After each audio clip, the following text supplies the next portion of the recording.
Everybody. Good morning, good afternoon, or good evening, depending on where you might be joining us from in the world today. My name is Meg Alexander. I am, as always, honored and excited to get to host another Power to Fly Chat and Learn virtual event. Now, before we get started, I'm really excited to dive into today's subject. You don't have to be to belong. Now, before we dive in and start talking about questions and everything, I just want to go over a couple quick housekeeping items. Before we hit that, I am going to briefly show you our code of conduct. Now, this looks like a lot of scary legalese, but truly, I wrote it. It's not that scary. It boils down to just don't be a jerk, okay? Operate from a place of kindness and respect, and it's pretty hard to go wrong from there. If you got questions, you want details on that, please feel free to DM me. You can find my name, Meg Alexander, in the drop down on your chat. Now, the other thing I do, oh, I forgot to call out visuals. Visual call out for anybody that needs it. Like I said, my name is Meg Alexander. My pronouns are she, her, and hers. I am a 38-year-old white woman. I have pink and purple hair, sparkly glasses, and a navy blue shirt on. Now, as we go through this upcoming session, these rules behind me are going to help you to know how you can make the most of today's event. These will be especially important if today is your first Power to Fly event. And if that's the case, then hi, welcome. We're so happy to meet you. Now, the love is no less real for my frequent flyers, okay? Whether today is your first Power to Fly event or your 50th, makes no difference to me. I am so, so happy that you came to join us this morning. Now, the big thing to know about all Power to Fly events is participation. Now, you can do this in a couple different ways. You are always welcome to turn your cameras on, share your smiling, maskless faces with us safely, but there is no need to be Instagram perfect, okay, y'all? Just because I got real fancy and actually washed my hair today does not mean that you can't turn up with your, messy buns, your bathrobe, calling in from your kitchen table. Makes no difference to us, okay? Don't stand on ceremony. We just want to meet you where you are. Now, if you don't want to participate with your camera, that's fine. You don't have to. You are always welcome to chime in the chat. In fact, I'm going to encourage y'all to head over there. I know Ria is in there sharing links and all kinds of messages with y'all, so please feel free. I do want to encourage y'all to dive into that chat and let us know where you're joining us from today. I'm coming to you from Toledo, Ohio. This is land that belonged to the Fox, Kickapoo, and Potawatomi tribes in my area. Now, if you'd like to share with us where you're calling in from, I'm always very eager to see how far our global audience spreads. And if you know whose land you're on, you're welcome to share with us because we could all, use a reminder that we are most of us living on stolen land. Now, we are recording today's session, and what that means for all of you is you don't have to take notes. You get to sit back, relax, enjoy the conversation that I'm about to have with Annalisa, and not worry if you miss a resource that's listed or a link that we shared, all right? Now, what you should know is that because we are recording this, we're also live streaming to YouTube. So what you should know is that everybody who registered for today's session, whether you joined us or not, my feelings aren't hurt, I promise. Everybody that registered is going to get an email from Power to Fly in about 4 to 5 business days. And that email is going to have a link in it where you can rewatch this recording when we post it to powertofly.com. Now, obviously, we are going to hear some amazing just gems today. And so let's say that Annalisa says something so like mind-blowing, paradigm shifting, world changing that you don't want to wait 4 to 5 business days to share this information with a friend or a coworker or a relative. And if that's the case, you don't have to. You can always head over to our YouTube channel. Like I said, we're streaming now. And the video is usually posted within like by the end of business today. Now, I will tell you that obviously the YouTube channel is awesome. We have a couple kind of our greatest hits are on our YouTube playlist there. Ria's sharing links for where you can find this channel as well. But I really encourage you, while YouTube is very convenient, I very much encourage you to check out the website as well. That is where our full docs, all of our resources live. They are 100% free for all of you just for signing up for today's event. And if you are here with Power to Fly, probably you care about a lot of the same things as we do, okay? We want to see things like gender equity in the workforce. We want to see pay equity. We want to see working worlds that look like the worlds we live in, right? And if that's important to you too, like it is important to us, I'm going to really encourage you to please feel free to take photos or video as we go. Tweet out, let your friends know that you are learning and growing with Power to Fly. If you would like to tag us, we are at Power to Fly on LinkedIn, X, Facebook, YouTube, and I think that might be it. And then we are, you can also use our hashtag Power to Fly or hashtag Fly with us.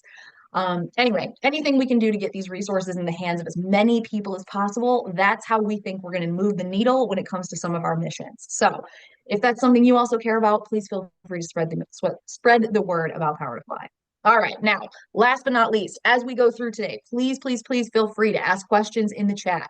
If you have questions and want us to dive in deeper on a question or terminology or anything, you all are here with us. You took time to be here with us live. We want to reward you for that. So please feel free at any point, ask questions, shout out. We want to make sure that we hear from you and that you get all of the information that you came to get from today's event.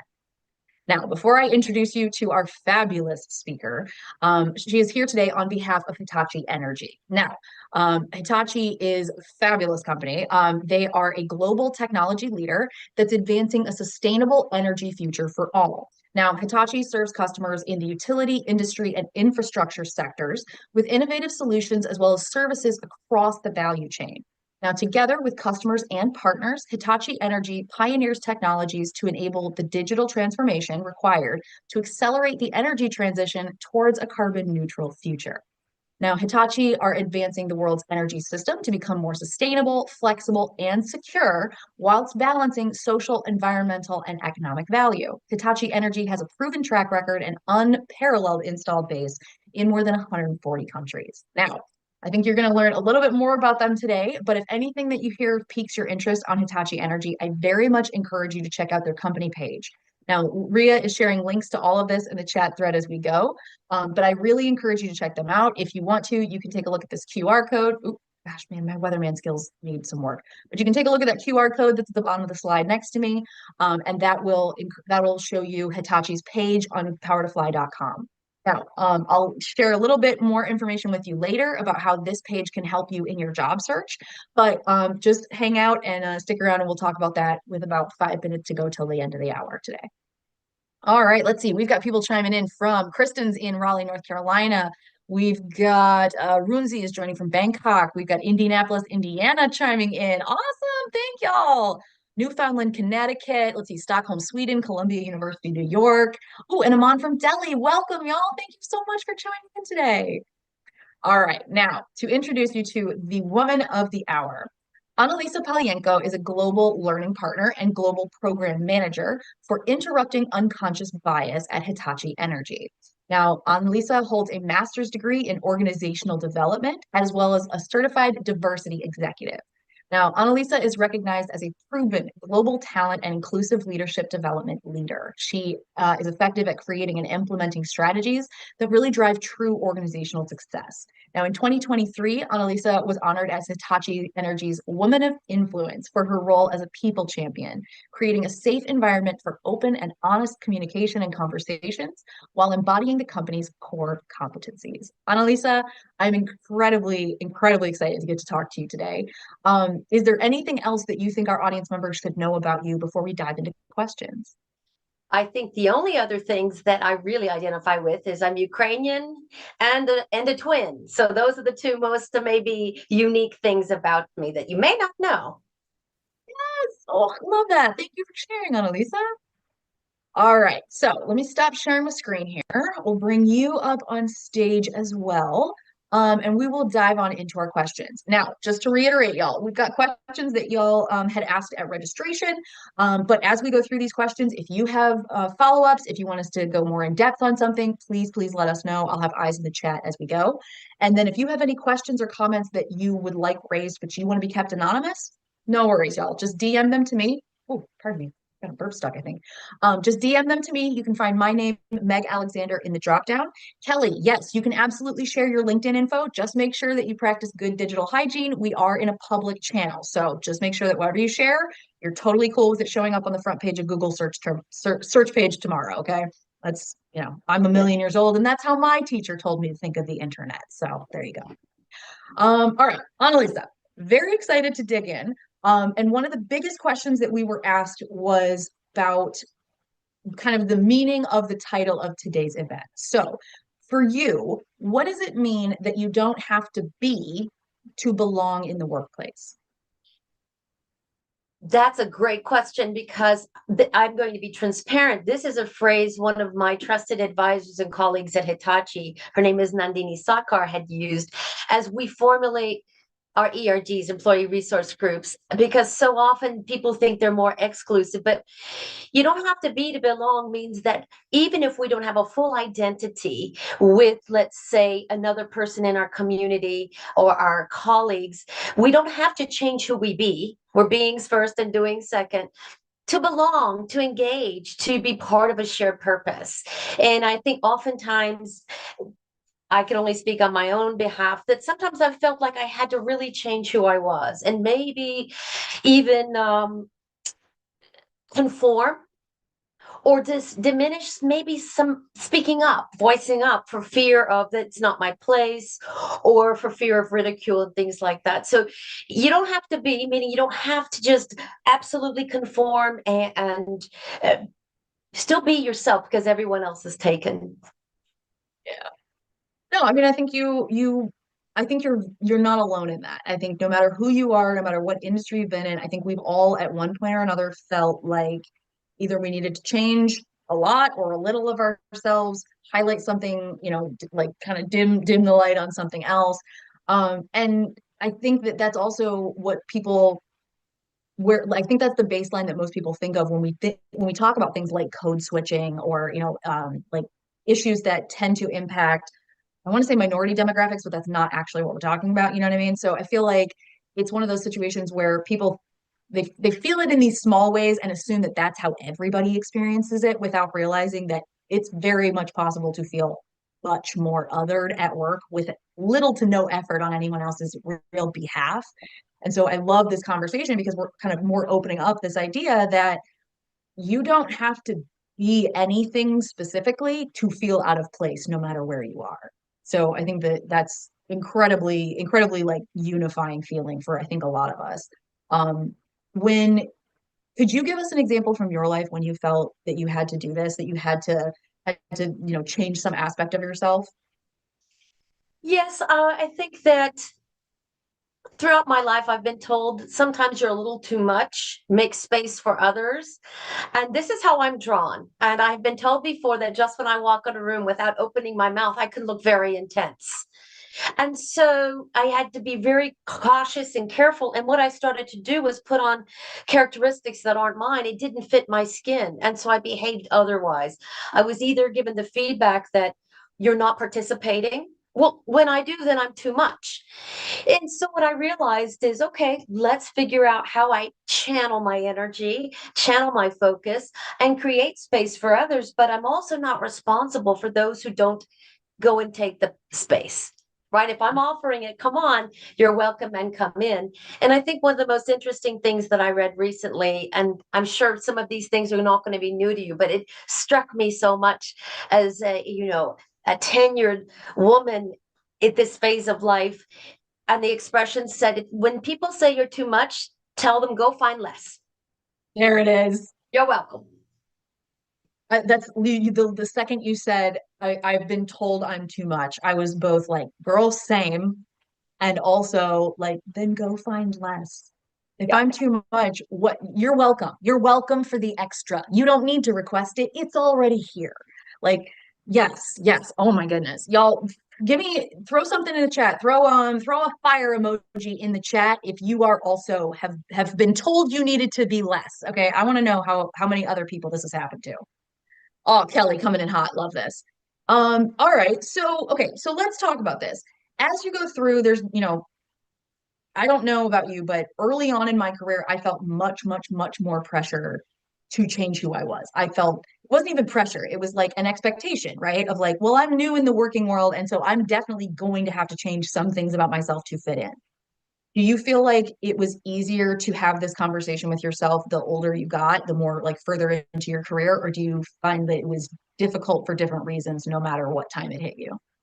I think it was difficult for different reasons. I think that really, first and foremost, finally understanding that it's okay to identify our personal brand, our identity, and that that personal brand is also reflective of our professional brand.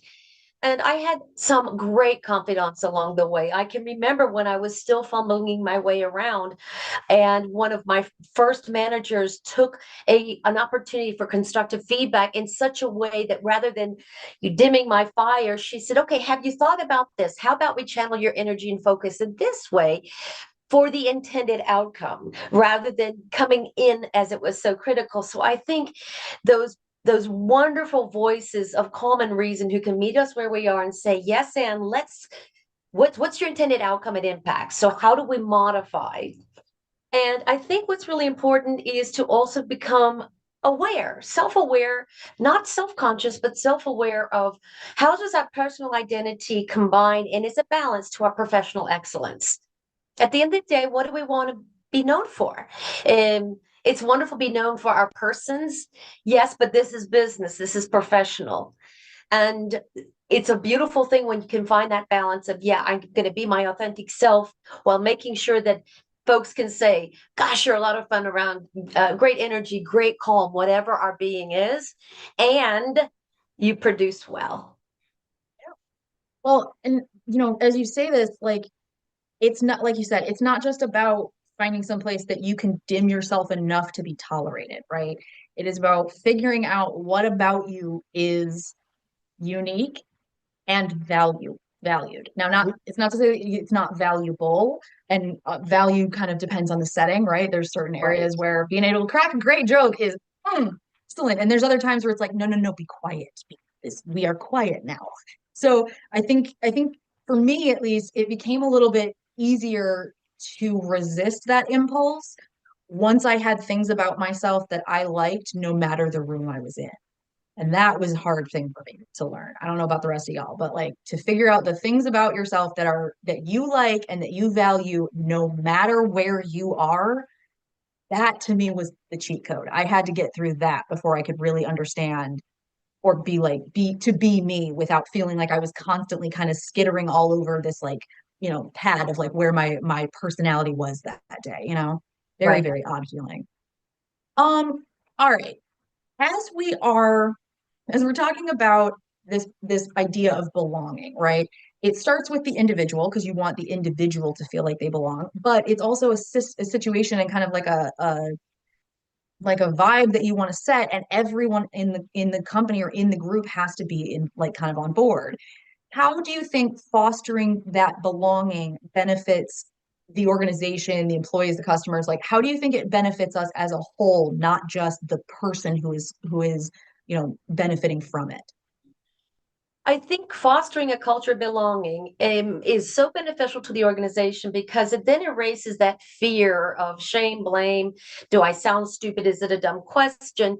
And could be reflecting from our own lens of individuality, a perspective that maybe the organization hasn't seen yet. And so I think it's very powerful to have our individual points of view and then look at it through the lens of the organization.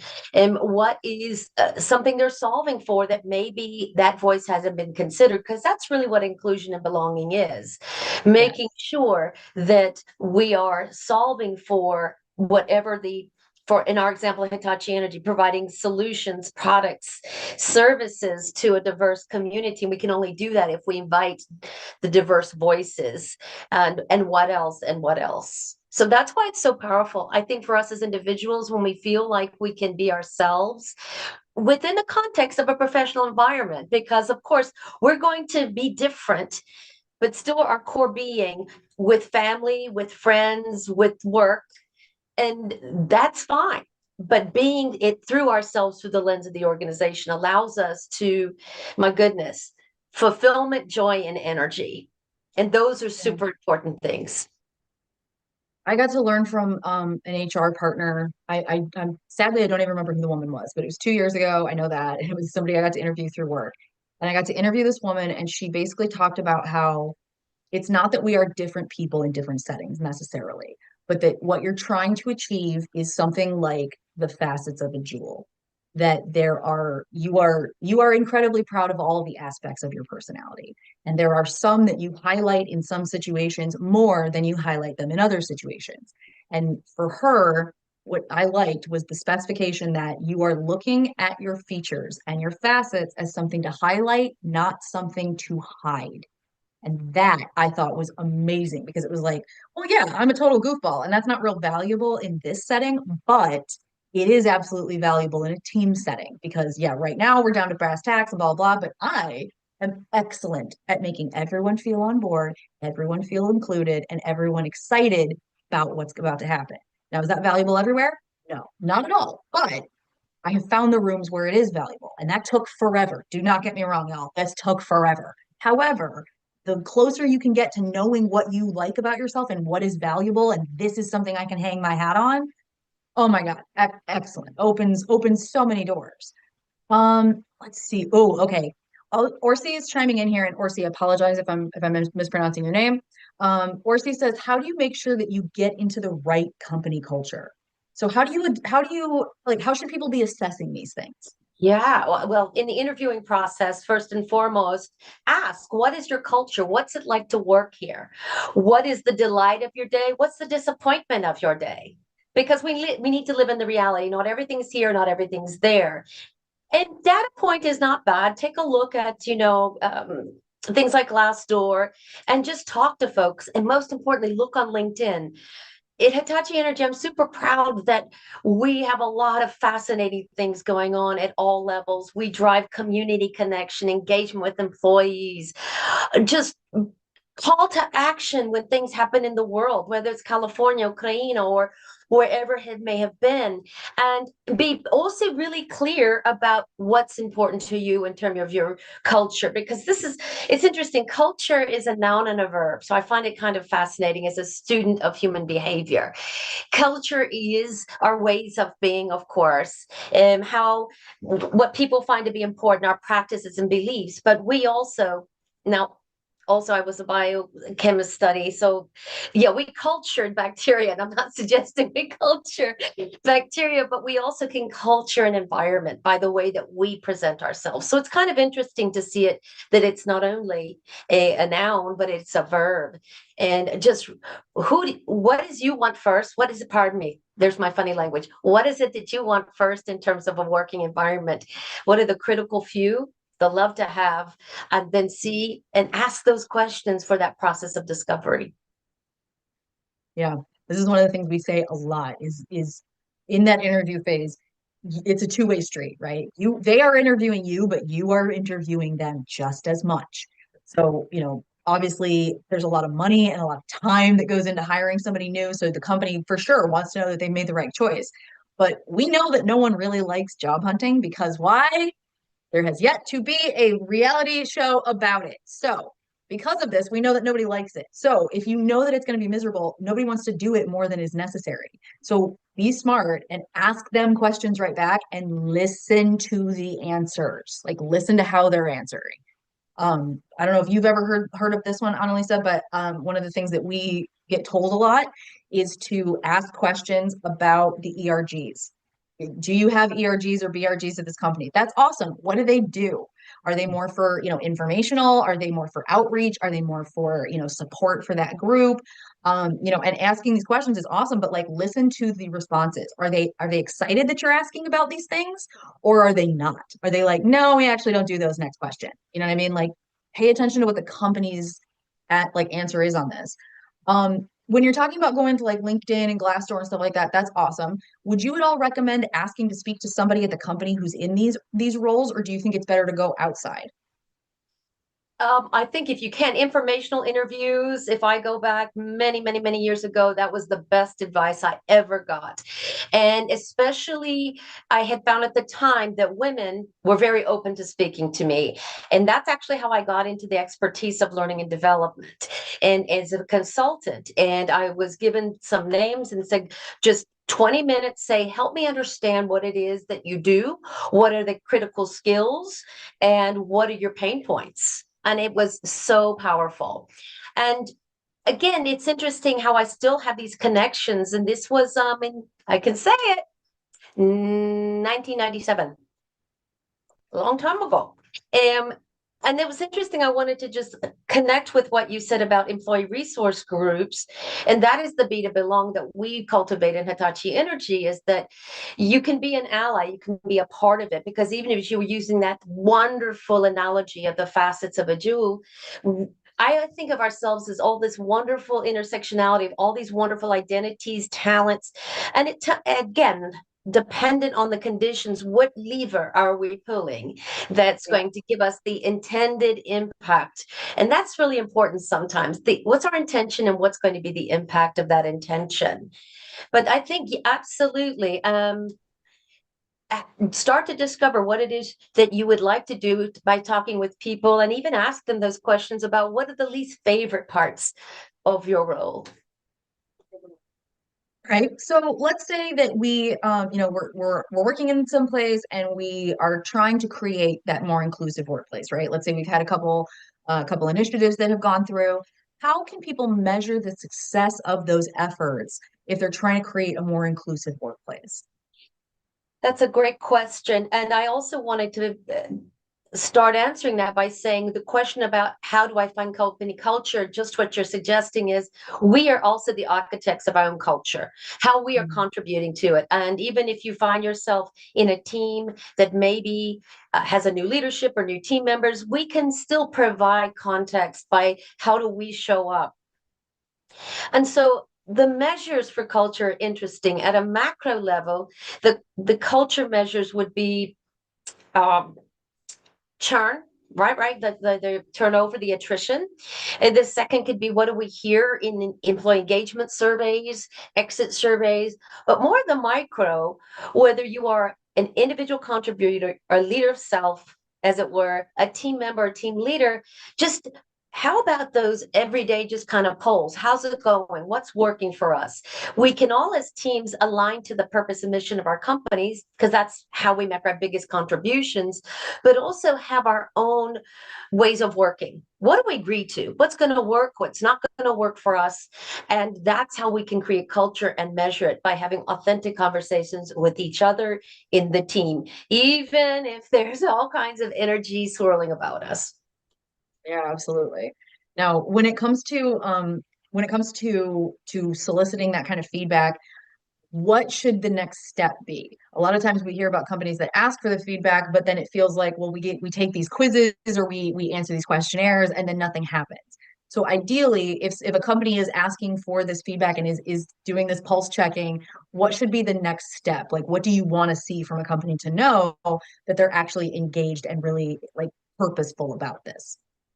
Well, I'm happy to say that in my company currently, Hitachi Energy, that when the results come out, all of the leaders get them and they get filtered down, and then they are discussed in our team meetings.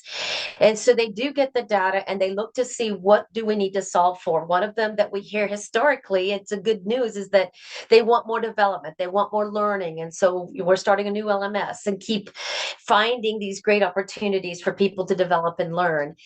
And it's not unlikely that some companies don't do anything with the information, and that's unfortunately can erode trust. So if you're not seeing in your company, you're not getting that feedback, try to go and find it, see where it is, see, or create your own kind of internal survey.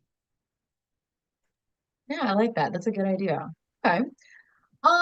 Let's see. All right. Okay. So I very much like this question because it starts to bring in a couple different or maybe some different ideas when we talk about diversity, right? So I've been in the HR and DEI field for almost 6 years. And so for me, when I first came into this, it was all about visual diversity because that's generally what people were saying. They want to see Right. the diversity in front of them, right? And then thankfully we moved past that and we became more into, kind of intersectionalities and invisible diversity and things like that. And then we take a step further into things like ageism in the workplace and neurodivergence and all kinds of issues there. Now, as a as a very neurodivergent girly myself, I am a huge fan of conversations extending to this area because this is a huge segment of people who are being either underserved or done a disservice in various facets of how we live our lives. So for you, when it comes to neurodivergent individuals, What do you think of when you're trying to create a psychologically safe environment for people to feel like they can express themselves? I think number one, that when we talk again, let me step back for a moment. Inclusion is that balance between belonging and uniqueness. And we can say all are welcome, but then, oh yes, and so is neurodivergent. So that uniqueness can make them feel excluded, or we don't address it universally. And so the first thing, again, I'm thrilled to say is that we have a policy of psychological safety. So I think the first thing you need to create is whether or not you identify as neurodiverse, or as one of my dear friends calls themselves, neurospicy, how they take in information, which I thought was just a great way to help me understand I don't have neurodivergence as a shared experience or a lived experience.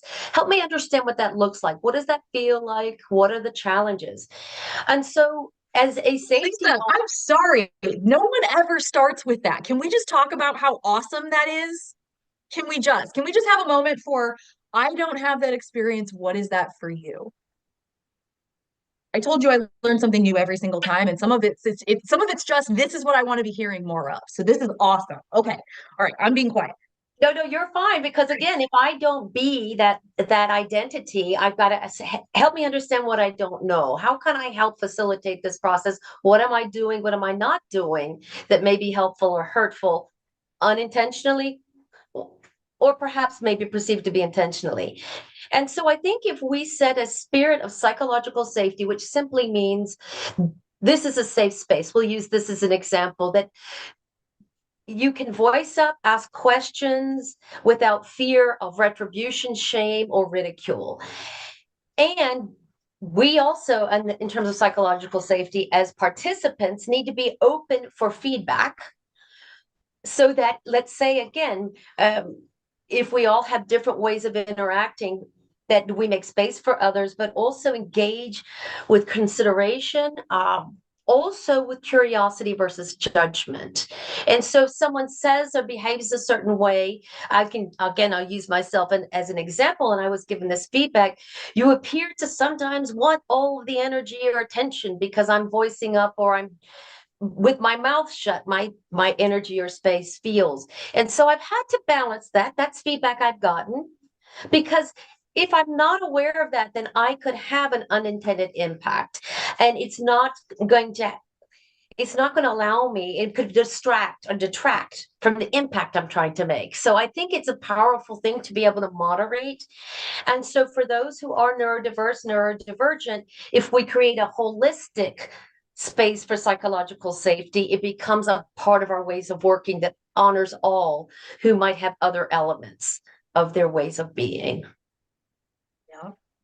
Oh, you're giving me full body chills. Like I'm telling you, y'all, like this is not a conversation that is had often. And if Yeah. you are not within the neurodivergent community, personally, like I've got, geez, I live with bipolar disorder type 2. I've got highly recurrent major depressive disorder. Like there's a whole bunch of stuff, right?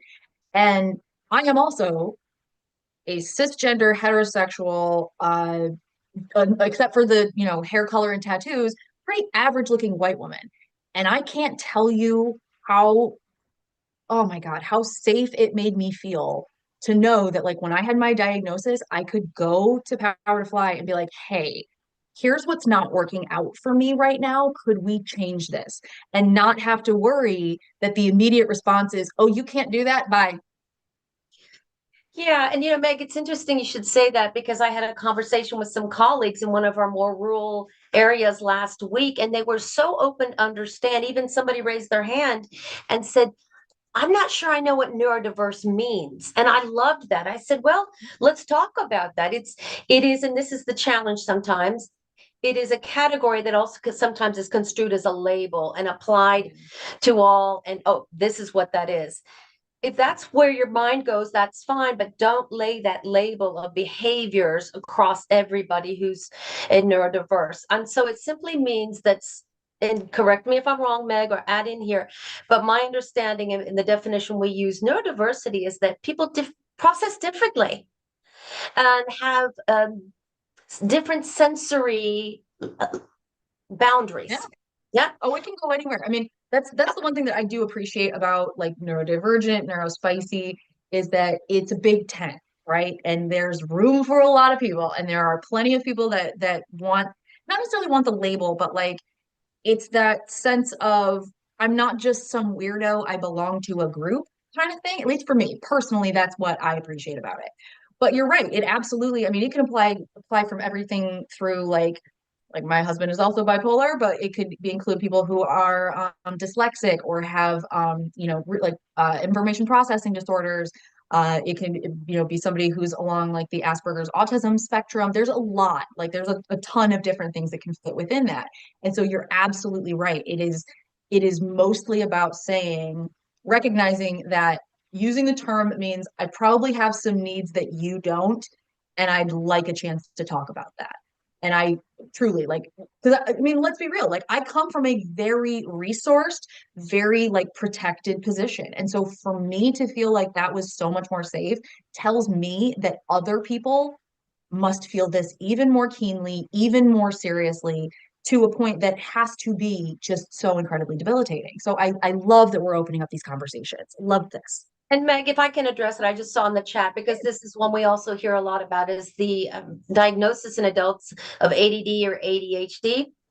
Yes. And I have a lot of trusted friends. Well, not a lot. I have a very close community of trusted friends and advisors. And one of them came to me not so long ago. Well, maybe in the last year or so, because they have really been struggling in their own work and did not want to go. They were diagnosed once with adult ADD, but nope, nope, I can do this. I can focus. No, no, they could not. And in talking with them, I said, get with some HR, get with folks because there are opportunities to help support channel and we call them reasonable accommodations.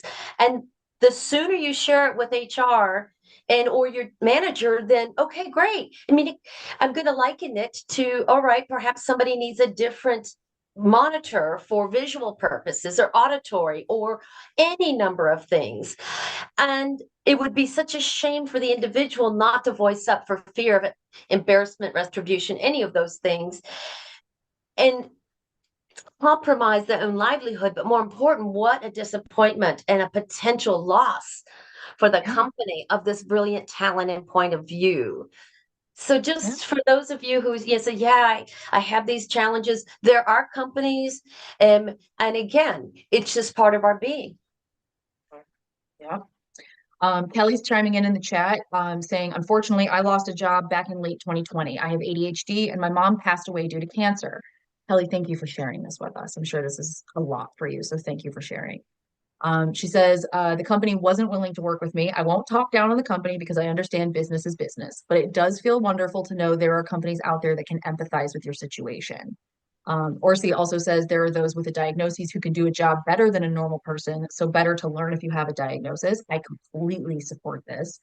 Yeah. And you're right. Like it's information. You know what I mean? It's information about yourself. And it I think part of it is how America in particular views a lot of mental health issues or mental like I don't even say like mental issues, but like anything that we can't see. You know what I mean? We don't process it, we don't handle it as well as we should. And so I think it is really important that we have these conversations and we make sure that people understand that yeah, business is business, but it's run by people. We It's run even by have people. an ERG that was recently started, mental health and wellness, parents and caregivers. And even there is an ask from one of our most senior executives who's an executive sponsor for mental health and wellness. Can we incorporate neurodivergence because their son is neurodivergent? Yeah. So when you have the employee resource groups, there again is the be to belong. You don't have to be to belong. There's the allyship. And as Empower Network Chair in partnership with my dear colleague Bess Owen at Hitachi Energy, we are able to create communities with shared identities that have a business purpose. They can help share what their challenges may be in order to make valuable contributions that company may not realize, and vice versa. So it has been an amazing opportunity for, again, this inclusion and belonging in a place, and all are welcome. Yeah. All right. Yeah. Okay, so if we're trying to feel more integrated, more valued at work, especially if you work in a complex organizational structure or a large company, What strategies can the employees themselves use to feel more integrated and valued? I mean, actually, that's almost I preempted your question because again, employee resource groups, and they're there. They might be called BRGs, ERGs, EIEIO. It doesn't matter, but I think the statistic is about 96% of the Fortune 100 companies have employee resource groups. Why wouldn't you? Because they're voluntary, usually. Ours is voluntary. It allows for networking. So if you can find employee resource groups, definitely connect with them. Connect with all of them. If you are not, Latin, for us, it's Energia Latina, but they are out there. And if for some reason you don't have them internally, are there external organizations that you can start to connect with, such that one that I'm involved with is called the Red Shoe Movement, run by a woman named Maria Ledaba. And it is a coalition of advancing women and representation. And it's fascinating. So yeah, Red Shoe Movement also, I think you Empower to Fly, there's a good combination there. Yes. And so think Well, I'm about looking them up right now. I love this. Oh yeah. So think about where you can index on where can I make connections, internally and especially. But I think whether they're formal or informal, have a look. See if you need help. Reach out to me. I'm happy to help you see where they are. And also, starting them is not difficult. You do want, not only need you want the company's support and for them to understand it's a business plus for everyone, building capability, development, networking, all the things. So that's my biggest answer for that one. I think that's a good one. And actually, it really is something that if these things don't exist at your company, ask why. Like it might be a good idea to start with that. Like, hey, I noticed that we don't have any ERGs or we don't have an ERG for this group. Is there a reason we don't have that? Because it might be like, not necessarily lack of interest. It might be that just no one's ever asked the question before. But, it might be a situation where they don't have anybody that could lead it with any degree of authenticity or from that perspective. They might be looking for somebody who wants to, take an active role in this. There's a bunch of different, answers that could be given, but I very much appreciate that sometimes the question needs to be asked. And you don't have to be from within that group to be the person that asks the question of why is this not supported? And I I would like offer this. too that it doesn't have to be HR. It's not necessarily an HR initiative. It actually should be the voices of the business because Mhm. there's relevance. HR definitely can support. And in Brazil, we have just one ERG. It's just one group of folks who want to voice up employee identities. They don't segment, and that's fine. And it also grassroots. Lunch bunch, those kinds of things. Grassroots efforts is how you get people interested and say, hey, I just want to see how we can connect and how we can um, network and provide different contributions. Yeah, I like this. Okay. All right, we've got about 15 minutes left in today's event. So if y'all have questions, please keep sending them in. I've got recorded all of the ones we've asked so far, or we've been asked in the comments so far. So please keep sending those. All right, let's talk about that balance that we want to strike between authenticity and professionalism.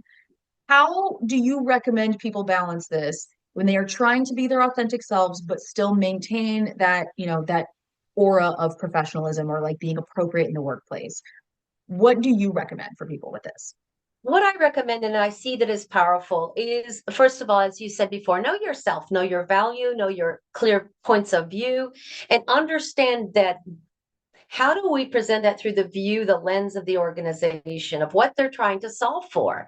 Because that's meaningful work for us as individuals, and that's what gives us life. Yes, we want to be equitably paid for the work that we do, but when we can be part of a bigger purpose and make a contribution to that success, that's fantastic.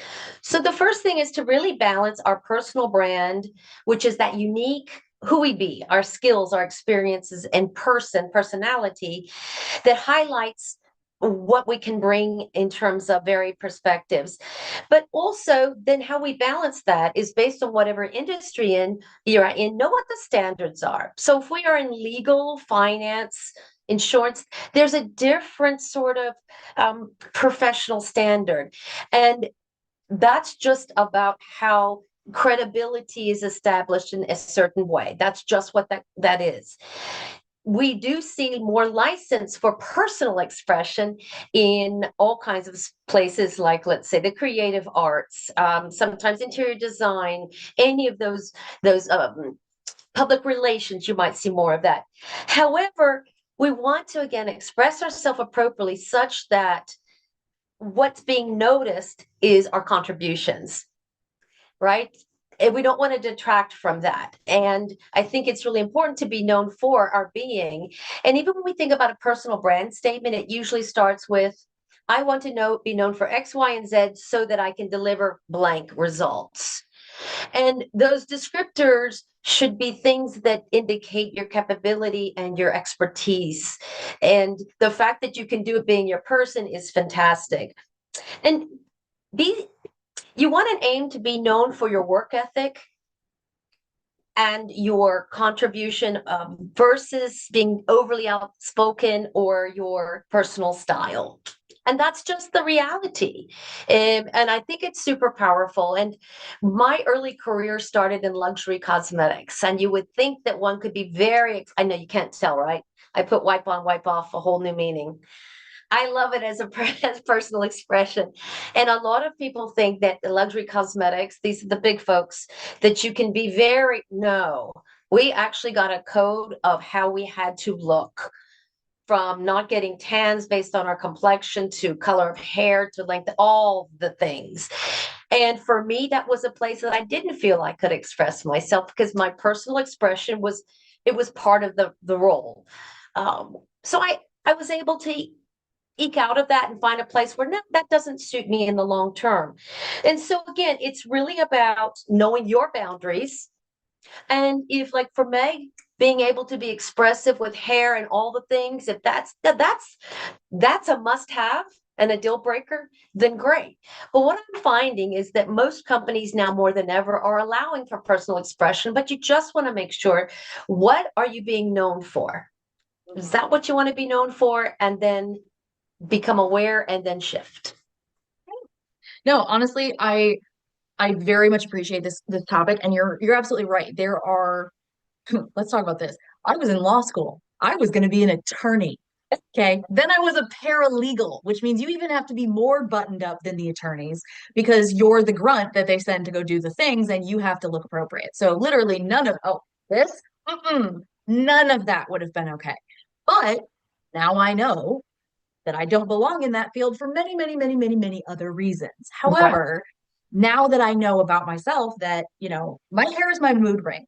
Okay. If I haven't done this for a couple months, I'm probably not feeling real great. It's a good way to tell. So like this is something I know about myself now, but it also means that I'm not going, and applying to paralegal roles with Fortune 500 companies. You know what I mean? I'm not trying to put myself back in a field in a place where I know I am going to have to change parts about myself. Now, that is also a very resource position. And there are plenty of other jobs and things that I have applied for in the past where I have absolutely toned down the hair. I have stopped doing the pink, or I have put it in a bun, or I have whatever. So again, depends on the situation, but I absolutely agree with you. Like once you know things about yourself and you know what's a deal breaker or what is, like let's say Power to Fly tomorrow says no more colored hair. Okay, I love this job. I would have to think about it, but I would probably say, all right, fine, because I love this job. But then what other changes do I need to make elsewhere in my life so that way I'm able to express myself in a way that does not negatively impact my job, either from me being feeling stifled or from me bringing energy to the job that they don't want. You know what I mean? Right. So, yeah, I like this because I like conversations like this because it is very important to know what we need in our lives, but I also very much like to have them in the real world where we're not all from a resourced enough position or even at any point in our lives able to make the call that we want to make because we don't live on water and sunshine, unfortunately. And So, Meg, you said yeah. it's just one element of the work, So, okay, if that's the one element, because we all have to compromise, right? We're asking for Yeah. organizations to be flexible with us, with our personal needs, sometimes family, personal, or again, our company is great about, hey, I need a break. Really, really good about that. And so sometimes, all right, a little give and take. I can see how I can tone something down, maybe lengthen the skirt, Yeah. all the Just, things. yeah, we So make the tweaks where we need to make them. Yeah. Okay, we got a couple questions from the audience. Let's see. A lot of people wanted to know how they could stand out in a job market when it's oversaturated by applicants. Now, obviously, we want to encourage people to be themselves. How do you recommend we utilize that in a way that's going to get us noticed? Wow. I mean, this is not going to be earth shattering. Network, network, network, network. And when you go on, I'm going to use LinkedIn as an example, and who's in your network, how can you connect with them and get your application to the top of the pile, and how do you know what is a critical need that they have? I think that's absolutely the critical part. And the other thing is, do open up those alerts. I got this role in 2020 here with Hitachi. At that time, I was a global consultant. All my work was worldwide. I I didn't even know that the COVID was coming. And my book of business was already a little light, because if you're a good consultant, eventually you work yourself out of a job because you built the capability, they're moving on. And I get this message on LinkedIn from a person at Hitachi Energy. And I got to tell you, the job description was not me, no way, shape, or form. But not at that point in my career, and even in many years, why not respond? Do I know somebody? Just like you all are saying, gosh, do I know somebody who might be great for this? Maybe can I just, even in the interim, offer a little support and say, here's some resources. Well, guess what happened? I was the person. March 23rd, 2020. Who would have thunk, right? And so, yeah, really think about all the different networks you can have. I think somebody just said something about certifications. And that's Yeah, really Kelly's asking to about stand out. certifications. Yeah, this is a good question. And it's going to depend for sure on the industry. Kelly's asking, are legitimate certifications still viable in today's job market and culture, or should someone go back to school for a degree? From what I've heard from professionals, it depends on what you're looking at, but that it never hurts to start with certifications and stuff that you can do either for free or for less money before you go after a degree, if only because they tend to be very expensive, and very time consuming. What do you think? What have you seen, Annalisa? What I've seen, and even my certified diversity executive accreditation I just got a few years ago, and it codified the work I've already done. Even my master's codified work I've done. I say go for certifications, anything that keeps you connected, because usually some of them can be done in cohorts. Now there's another network for you. And also, I am not a digital native. I'm not a big poster, and I've had to really learn that even just putting things on LinkedIn, a new certification, whether it's a big one, whichever it is, it's bringing you back up to the feed again. And so it's bringing you back present, and you never know. Somebody might say, oh, wow, I didn't even know that was something that could be interesting. So, yes, we have to be intentional, a bit strategic and diligent. One of my resistance to posting, as one of my colleagues who I know is here with us, is that I don't want to be noise. I don't want to Okay, be noise.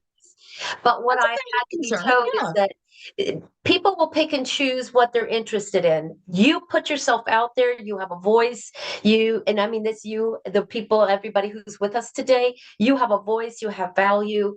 If you see something compelling or interesting, even an article, you might say, oh, everyone knows that. No, they maybe don't. Or maybe they needed to hear it again that day. Mhm. Yeah. Orsi's chiming in saying doing a degree at the right institute would also give you a network. That is a hugely important thing. I think it's also very important to remember that when we're talking about networking, this does not have to be fancy. Okay. Networking is literally just making business friends. That's all it is. Anybody that tells you differently is probably selling you a program. You're making business friends. All right. You are making connections. You're saying, oh, this person likes that. And it doesn't have to be about business. You can connect because they have a cute cat photo on their desk, and you're like, okay, but who's this gentleman? All of a sudden, look at that, you have just networked. Truly, like that's literally, like, it can start from something as simple as that. So, oh, Brienne got a great question. Any networking tips for people who are introverted, not sure how to step out of my comfort zone and not seem phony to them? Yeah, great question. First of all, you're welcome, Beyond, because from a behavioral assessment perspective, 65% of the world is introverted, reserved, and people oriented. So it's just folks that are extroverted, and that simply again, extroversion meaning that they are more comfortable with getting their energy from other people, which means they talk a lot. Um, no necessarily Hi. network well because some people are like, woo. So first of all, be yourself, and the skill of networking is how do you create value with other people based on what you can offer them and vice versa. And people love to speak of themselves. So even when you meet folks, say, hey, tell me more about that role. I'm curious about what that means. And also, Brianna, this might surprise you. I'm actually introverted. I'm an INFJ on the Myers-Briggs scale. And just because this is my work and I'm comfortable speaking in public and in person, it doesn't mean I want to do it all day, every day. And my best friends will and colleagues will tell you that during a week at a site, I will go out to dinner once, and that's it. But even last week, I was out to dinner by myself on my night out by myself, and my colleagues had gone elsewhere. And I'm sat there and I met two very interesting women. We exchanged cards, and it was just natural. Yeah, yeah, I like that. I think I really appreciate this advice. And I also want to tell people, like, don't overthink it, okay? It doesn't have to be this like crazy 17 level plan of how you're going to meet this person and they're going to introduce you to these 8 people and then you're going to meet this person and all of a sudden you and Zuckerberg are besties and then you're set and it's going to be great. It doesn't have to be that intense, y'all. It really doesn't. Go ahead, go out, go into your look even around you. If you're in a physical workplace, find one person that you don't know anything about on your team and find out one thing about them. It does not have to be big, it doesn't have to be fancy. Truly, find out one thing. And if you are interested in one thing about another person, they will find something about you to be interested in. I guarantee you. It's a very, very like hardwired call and response kind of thing they have. Make the first effort and it will all seem a lot easier from there. Promise y'all.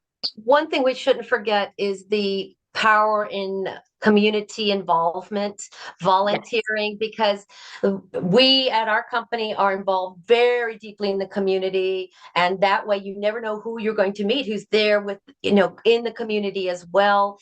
So don't forget about it. Even if for some of you with your faith communities, folks like to help each other. They really, really do, but they don't know if they don't know you.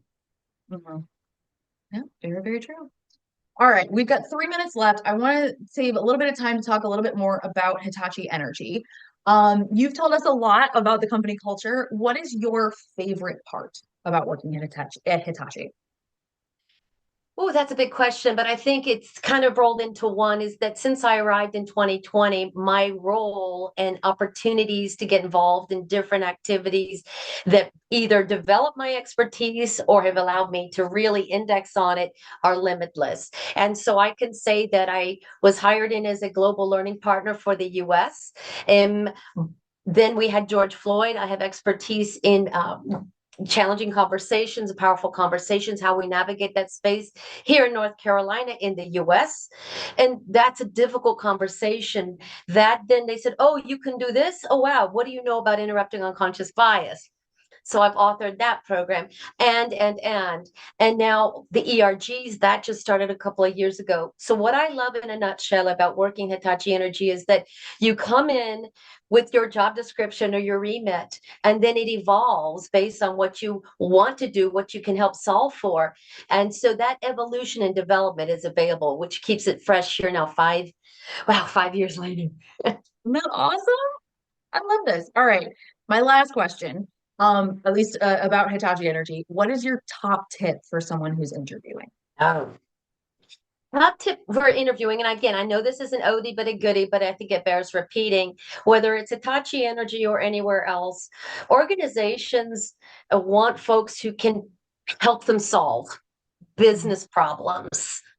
And the problems aren't always negative. It may be how do we deliver this product? How do we improve this process? So do your research. You've got to know at least the cursory knowledge of the business. Because we even very much, you might think, oh, it's all engineers. No, we're looking for diversity of thought and action. And even at our site levels, whether it's in our manufacturing plants or corporate levels, you might think, wow, that should normally be, unless it's legal, you have to be an attorney. But you might say, oh, that person should have that discipline. Not necessarily, because then we just get more of the same. So know the business and be prepared to ask a question about what are you solving for? What's your biggest pain point, or the classic, what keeps you up at night? And be able to say, hey, I think I have a way I can help you with that. Love this. Oh, I love all of this. Okay. All right. I want to take a second here to remind you, obviously, we're here talking with Annalisa today on behalf of Hitachi Energy. So if anything that we've said or talked about along this way has kind of sparked your interest, I very much encourage you to check out their company page. We're going to share the link again in the chat thread in just a moment. But one thing I want to highlight for y'all here, apologies, I know we are going to go over by about a minute and a half. Check out this page. There's a lot of great stuff on here, but the biggest are the about and company insights. That's going to give you more information about Hitachi, sometimes information about benefits or ERGs, that kind of stuff is stored here. The jobs tab is the big one. That's the one everybody wants to check out because that's where you can search for and apply to jobs right from powertofly.com. Now, I recommend a couple things to make this page work for you and let us do some of the work for you. Make sure if you are interested in any companies on powertofly.com, you smash that big pink follow button. It'll be at the top of every company page as long as you're logged in. And once you hit that follow button, it's going to do some things for you. But basically, what it does is it allows Power to Fly to function as your friend who already works at Hitachi Energy. So you smash that follow button. We are going to tell the Hitachi team that you are interested in working with them even before you fill out an application. So it's an excellent option if you are actively job seeking, but don't see anything right this second that you have to apply to. So tapping that button does some great things for you. The other thing it does is allows Power to Fly to take the weight off of you in your job search because we will tell you when that company and any others that you follow post new roles. So even if you don't feel like setting up a custom job board, a custom job board rec for yourself, totally get it. But I very much recommend that you hit that follow button. It also means that even if you are not actively job seeking, when you do get curious and you want to see what else is out there, you can come back to Power to Fly and you already have a short list of companies that you know really talk the talk and walk the walk when it comes to things like DEIB. So if anything has sparked your interest today, I very much encourage you to take a look at Hitachi Energy, check out their open roles, apply, and fingers crossed that we can get a bunch of Power to Fly success stories from today's event. Annalisa, thank you so much. It has been wonderful to get to meet with you and learn more about you and the company. So thank you so much for joining us today. Oh, it's my pleasure, and it was such a delight to connect with you, Meg. Heck yes. All right, y'all. That is going to draw us to the end of today's event. I just want to say thank you to everyone who joined us, whether today was your first event, your 50th. I sincerely hope it will not be your last. Now, whether this is the end of your week or not, I hope you go out and have the day, week, weekend that you deserve. And I sincerely hope that whether it's your first or your 50th, it will not be long before we see you back here. I hope that y'all will join us. We've got some great programming coming up next week and the week after. Don't forget our virtual job fairs coming up at the beginning of February. So if you are actively seeking, sign up now. And that's going to be it for us today. All right. Bye, y'all. Ciao for now, everybody.